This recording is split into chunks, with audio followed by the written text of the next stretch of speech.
I'm being attacked by the stuffies. So we're laying here on the front tent, as we call it, which is part of the caravan. Here, let me... Tigger! Let me rotate around for you, just so you get the lay of the land. So yeah, this is the fold-out tent. Yeah, it's pretty messy. So yeah, the roof goes up, or the front wall of the caravan goes up, and then this folds down. It's pretty awesome. I'll have to give you guys a tour of the caravan when I can get out of here. Yeah. Do we want to talk about who we have here? Tigger. Hi, how's it going? He likes to have conversation. I do. Sorry, I'm Tigger. I'm trying to talk. I know. Tigger, you're blocking me. It's okay. I don't mind. Who's this kid right here? Hey, Tigger. Yes, Tigger. Yes. You don't hear my song? No. Oh, the wonderful thing of Tiggers. The Tigger's a wonderful thing. The top's made out of rubber. The bottom's made out of spring. The bouncy, fancy, fun, fun, fun, fun, fun. My Tiggers, and I'm the only one. The only one. Woohoo! Thank you. Thank you very much. You're doing Elvis now. Yes. Later. Bye. Elvis has left the building. All right. Who else we have? Who's this guy?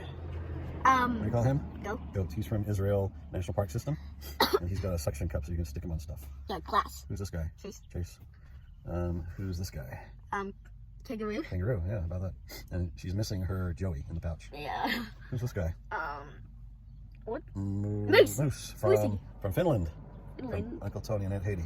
And then we have Christmas Bear, the giant bear. Christmas Bear from 2006. Yeah, he's gianter than anybody. He came from Roma. He was free in the outback. And then we have Camel. Camel is also from Israel. And Fred. Fred the Adventure Koala. Fred the Adventure Koala. Woohoo! And who do you have there? Another kangaroo. Yeah. Does this one have a name? Yeah, it's just gotta be kangaroo. Kangaroo number 2? Or we could call him Boomerang, because Boomerang. She has a boomerang in her paws and a Joey in her pouch. I think that's it for now. 6:30 and we're already going 100 miles an hour. Yay. Did we forget somebody? Yeah, I forgot Lammy.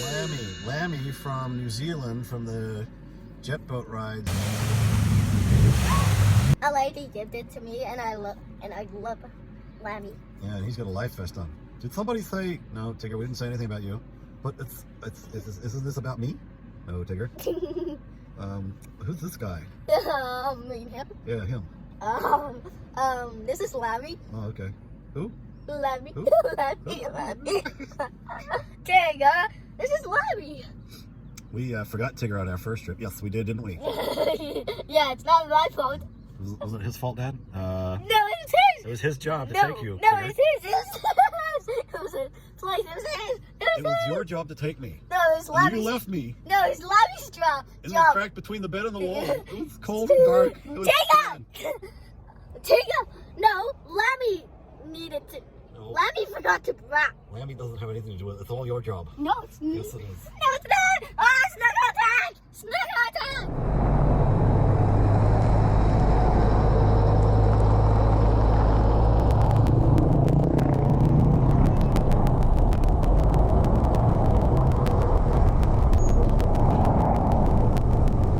So first drama of the day, and we only got about 20 meters down the road. This gentleman pulled in to fill up his water from the tap, and this lady over here was parked next to that picnic bench, so it wasn't enough room to squeeze through, so I had to ask her kindly to move over if she would, and she was quite nice to oblige.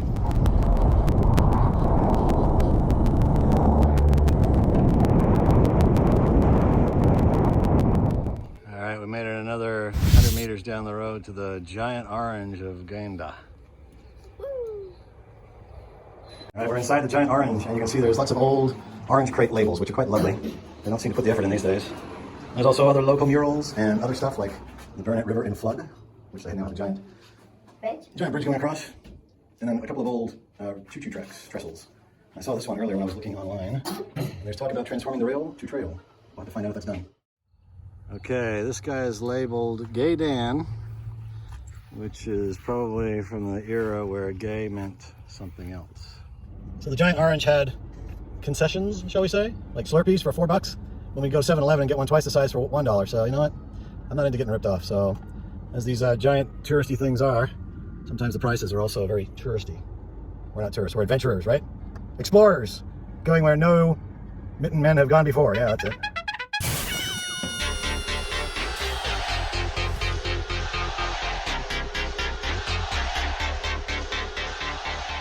We are here at the Claude Wharton Weir, and this is what it looks like.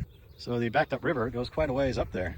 Good way for an outback community to store up water for those drier times. But it's full, it's overflowing. There were ants all over the campsite this morning, everywhere you stepped. If you stood in one place, you'd be covered in ants. So and then I found some ants dead in the lid of my honey jar, because I'm Winnie the Pooh. And we talked about, do ants breathe? And so I looked it up, and they don't have lungs. They have spiracles, which are holes all the way along the sides of their bodies that suck in the oxygen.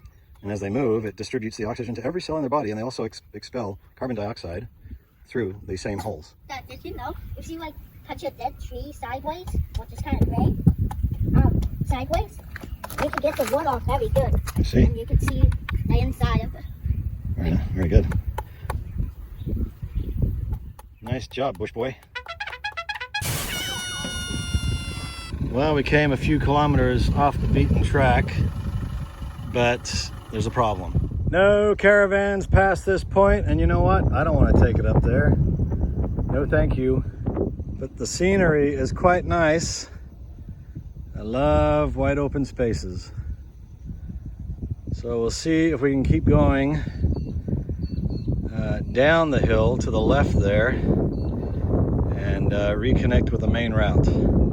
Maybe we'll have to send the drone up so we can see what we could have seen had we not had the caravan, so that we can't see what we came to see.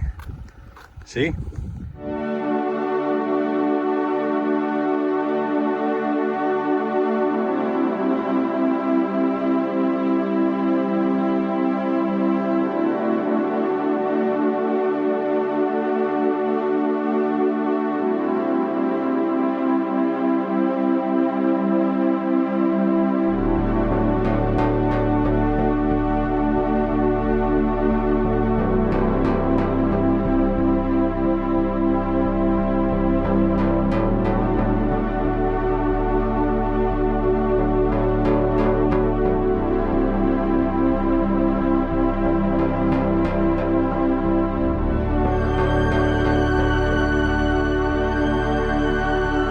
Okay, so because we couldn't climb that really cool lookout that was like 300 something meters above sea level, or at least 300 something meters above the surrounding area, we did find this one, which is right on the side of the main road that we're on, and it'll work.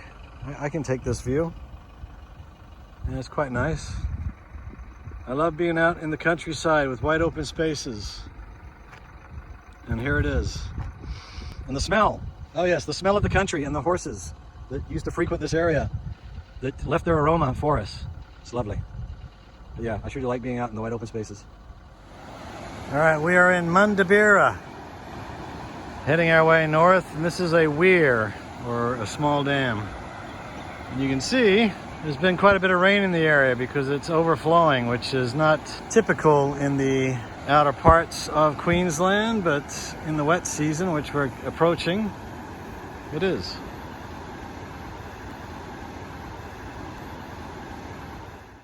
The tracks look straight here.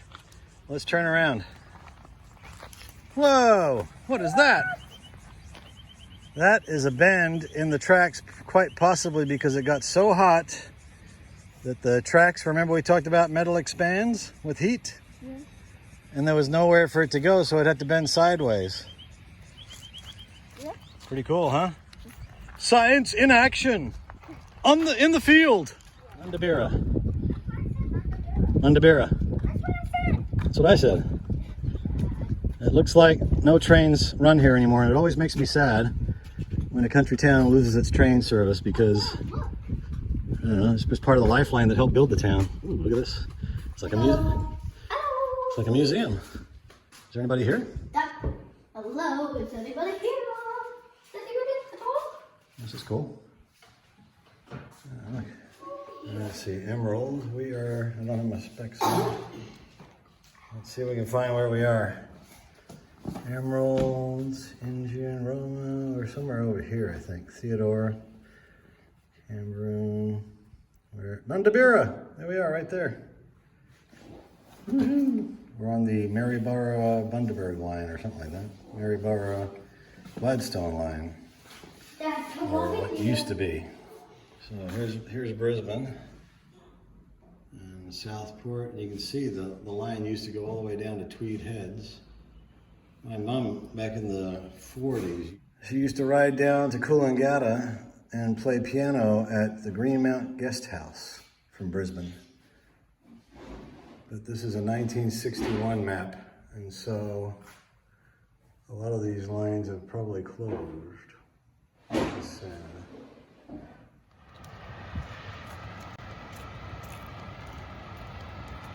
Cruising along here in the truck, or should I say bouncing along here.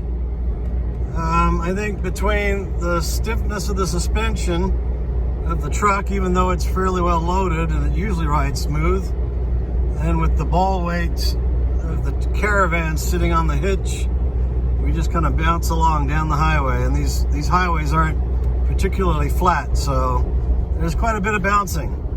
Woo. But the scenery is gorgeous, and we pretty much have the road to ourselves. We've only had 2 people behind us in the last 2 days. It's been really nice.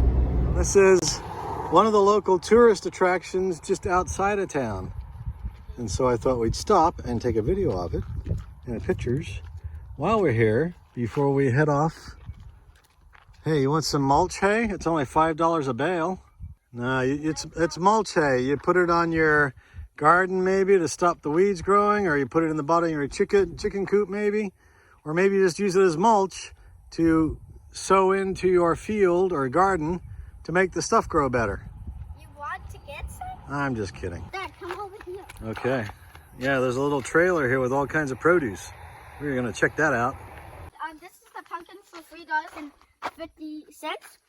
Dad, see these tiny bananas? I remember from Outdoor Boys, they had these tiny bananas, and they taste really good. Oh yeah. So, Home Sweet Home Pure Australian Honey. It's 10 bucks a bottle for 500 grams. That's kind of pricey. You can usually get 1 kilo for 14. So, but I guess it is homemade, right? From this homegrown, no spray stuff, we got 6 of these amazing smelling mangoes. We got a $3.50 cucumber. We did not get any zucchinis. Oh man, look at the size of them. They're huge. They're like twice the size of the supermarket. Holy cow. Dad. All right, we gotta come back tomorrow for that. Yeah. Dad. Yeah, well, hang on, let me finish.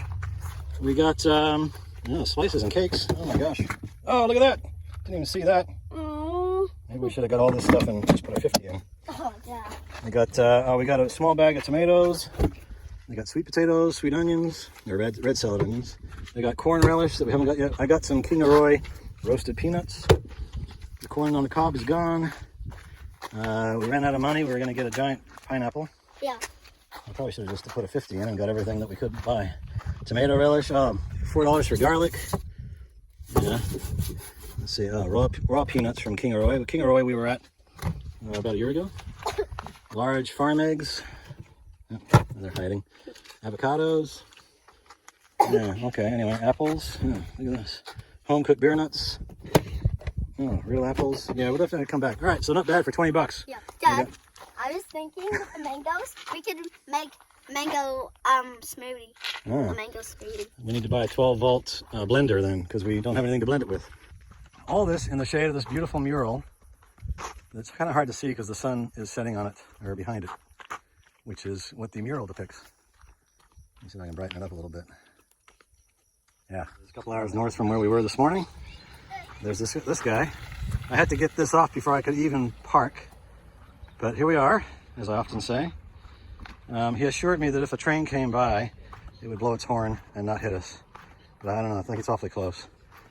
Well, as we discovered in previous towns, sadly, I think the train would take everybody out, but sadly, this rail yard is no more, and most of it's gone.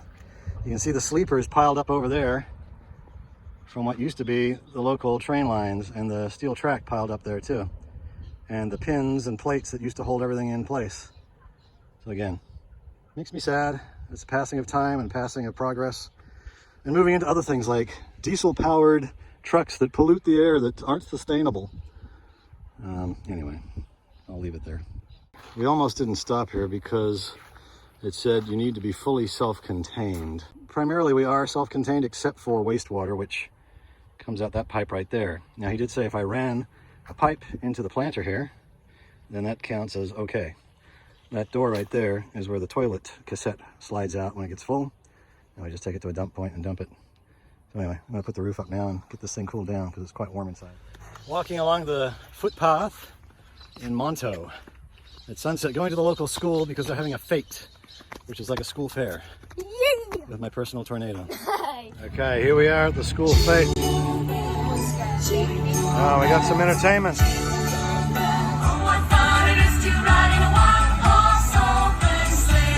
Woohoo!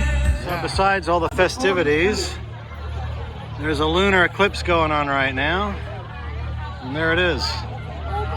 Well, that's as good as I can do, unfortunately, with the phone camera. Things just got a bit more exciting here. This is a lot of fun. Country town excitement. Right, bouncy castle action. $15 for an hour. A bit pricey, but well worth the return of investment when it's bedtime. It'll be a 2-minute go to sleep tonight. Woo. Hey, Pizza Hut! Woo! Too easy. Oh, I thought you were going for a double there for a second.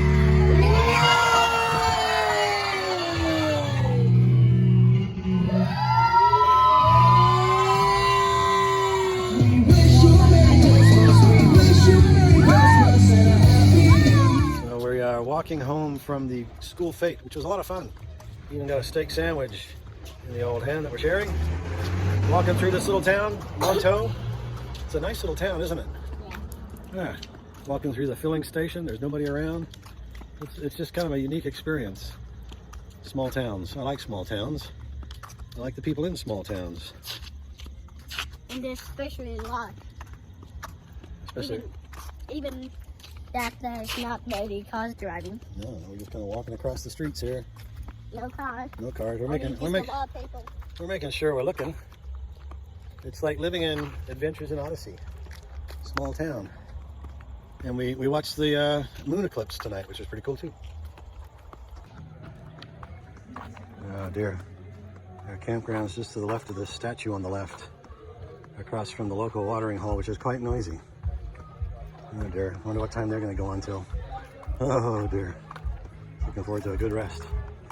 Beautiful downtown Monto on a Friday night.